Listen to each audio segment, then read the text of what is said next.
बिस्मिल्लाहिर्रहमानिर्रहीम। अस्सलाम वालेकुम नाज़रीन। प्रोग्राम क्लिनिक ऑनलाइन के साथ आपका मेज़बान डॉक्टर शहजाद इस्माइल हाजिर खिदमत है। एक नए प्रोग्राम, एक नए मौजू और एक नए मेहमान के साथ। नाज़रीन, पिछले हफ्ते हमने प्रोग्राम किया था और हमने प्रोग्राम का जो हमारा उन्वान था वो एक ऐसा मसला है जो कि बहुत आम है और जिसके साथ है वही समझ सकता है, वो है बे औलादी या सब फर्टिलिटी। अब सवाल ये पैदा होता है कि बे औलादी का जो है हमारे माशरे में क्या तयन है, लेकिन इसके लिए हमने डिसाइड किया या जितने मेडिकल साइंसेस में इज्तिमाई तौर पे तयन किया गया है कि अगर एक मियाँ बीवी एक शादी के 1 साल तक एक साथ रहते हैं और औलाद ना हो तो फिर यहाँ पे प्रॉब्लम सब फर्टिलिटी की आ जाती है। हमारे माशरे में हमेशा बे औलादी की ज़िम्मेदारी जो है उसका रुख औरत पे मोड़ दिया जाता है और लेकिन अब वक्त के साथ साथ ये अच्छी तब्दीली है कि मर्दों को भी इस बात का एहसास हुआ है, क्योंकि कोई भी मेडिकल प्रॉब्लम जो है वो किसी भी इंसान में हो सकती है, वो इंसान चाहे मर्द हो या औरत हो, लेकिन इसको इज़्ज़त नफ्स का मसला बनाना जो होता है उसमें नुकसान इंसान का अपना खुद ही होता है। क्योंकि अगर आपको कोई मेडिकल प्रॉब्लम है और उसको अगर आप डायग्नोज नहीं करवाएंगे और किसी और को इसको ज़िम्मेदारी देंगे तो ज़ाहिर बात है प्रॉब्लम सॉल्व नहीं होगा। तो अभी तक जो बातें हुई हैं उसमें यही बात शामिल है कि जितनी मेडिकल प्रॉब्लम्स जो हैं वो ख़वातीन में होते हैं तो उतने ही ऑलमोस्ट उतना ही परसेंटेज मर्दों का भी है। ख़वातीन के हवाले से तो हमने हमेशा डिस्कस किया है, लेकिन पिछले हफ्ते हमने बात की थी मर्दों के हवाले से और बहुत ज़्यादा कॉल्स थी, टॉपिक पूरा नहीं हो सका था और कॉलर्स के बहुत सारे सवालात भी थे जिनके जवाब देने थे और जिनके जवाब देने हैं और कॉलर्स की बहुत डिमांड थी। तो आज उसी प्रोग्राम का हम दूसरा हिस्सा आज जो है हम कर रहे हैं और आज हम बात करेंगे कि मर्दों में वो क्या क्या मसाइल हैं जो बे औलादी का सबब बन सकते हैं, क्या वो काबिल इलाज हैं तो कितना इलाज करना पड़ेगा, अगर खुदा न खास्ता वो काबिल इलाज नहीं है तो फिर क्या ऑप्शंस हैं, और दूसरी बीमारियों से बे औलादी का या सिर्फ फर्टिलिटी का कितना ताल्लुक़ होता है। तमाम बातें करने की आज कोशिश करेंगे और आज का प्रोग्राम सिर्फ कॉलर्स के लिए। आपकी कॉल आती जाएगी, हम जवाब देते जाएंगे, जो कॉल आती जाएगी जवाब देते जाएंगे। तो उसके लिए आपको पता है कि बराह रास्त है और कॉल करेंगे तो उसके लिए नंबर डायल करेंगे। नंबर है 35305778 और 79 कराची से बाहर के व्यूअर्स नंबर डायल करने से पहले डायल करें 021। आइए आज के मेहमान से तारुफ़ कराता हूँ। पिछले हफ्ते भी मौजूद थे, आज भी हमारे साथ मौजूद हैं। बहुत अच्छे इंसान हैं, बहुत अच्छे डॉक्टर हैं। डॉक्टर सैयद इम्तियाज़ अली साहब, डॉक्टर साहब जो हैं कंसल्टेंट यूरोलॉजिस्ट हैं, Saudi medical university and hospital से इनका ताल्लुक़ है। अस्सलाम वालेकुम डॉक्टर साहब। वालेकुम अस्सलाम। दोबारा खुशामदीद कहता हूँ। कैसे मिजाज हैं? बहुत शुक्रिया। क्या फीडबैक मिला जी लास्ट प्रोग्राम का आपको? बहुत अच्छा।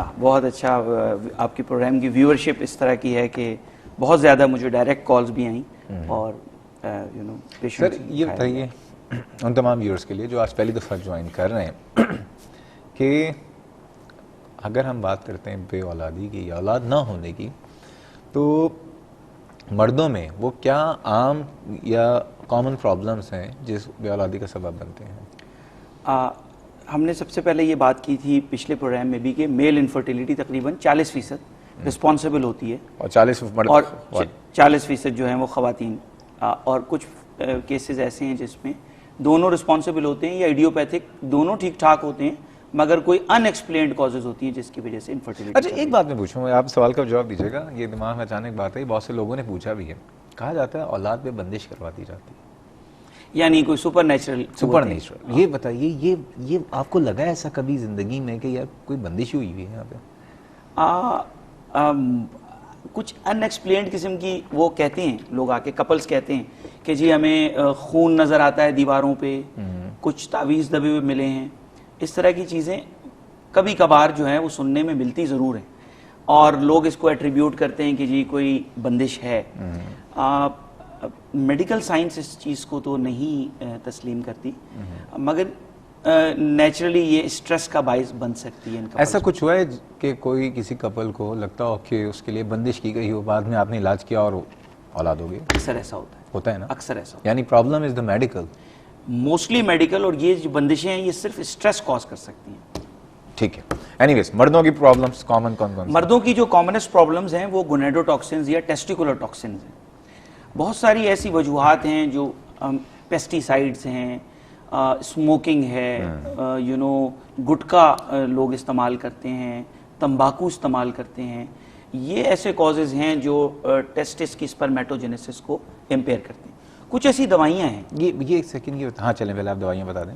दवाइयाँ जैसे अल्फा ब्लॉकर्स हैं, कैल्शियम चैनल ब्लॉकर्स हैं, कुछ ब्लड प्रेशर की जो आप दवा ब्लड प्रेशर की दवाइयाँ हैं, कुछ ऐसी, कुछ एंटीबायोटिक्स हैं जो स्पर्मेटोजेनेसिस पे। लेकिन लॉन्ग टर्म बेसिस पे ली जाए या शॉर्ट टर्म बेसिस? इवन 5 दिन के जो 5 दिन का यूज है उससे भी कुछ ना कुछ मुतासर जरूर होते हैं, मगर ज्यादातर ये डोज रिलेटेड है। अगर आप दवाई बंद कर देंगे तो ये अपना रिवर्स हो जाएगा।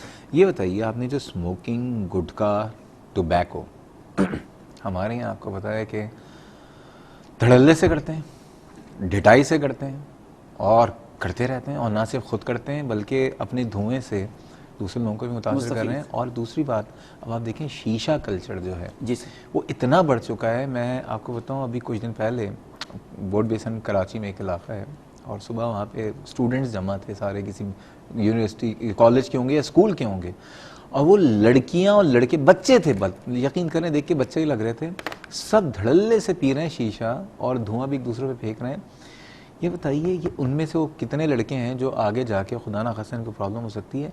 कितने % ये स्मोकिंग या टोबैको या गुटखा जिम्मेदारी करता है? ट्रू इंसिडेंस बताना तो मुश्किल है, but apart from infertility health concerns और भी हो सकते हैं, like long term cancer, long term chest lungs problems, ये सारी चीज़ें रिस्पॉन्सिबल हैं। 15 से 20% इनमें से लोग ऐसे ज़रूर होंगे जिनको लॉन्ग टर्म इफेक्ट्स इसके ज़रूर होंगे। सुन ले भाई, जितने लोग स्मोकिंग करते हैं, अगर आपकी औलाद नहीं हो रही है तो प्लीज़ स्मोकिंग तो छोड़ें सबसे पहले, और जो कर भी रहे हैं औलाद होगी तो प्लीज़ आप तो नहीं, आप ये ना करें आपके धुएं से किसी और की प्रॉब्लम हो जाए।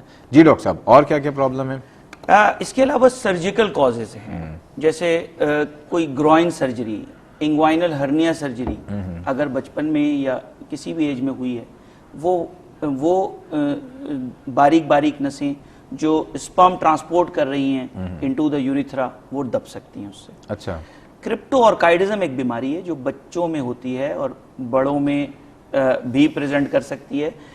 होता यही है कि टेस्टिस जो हैं वो at the time of birth यानी पैदाइश के वक्त दे डिसेंट यानी नीचे आते हैं स्क्रोटम के अंदर। जी जी। अगर वो ना आए तो एक साइड पे या दोनों साइडों पे, तो उसको तकरीबन 2 साल की उम्र तक नीचे ले आना चाहिए।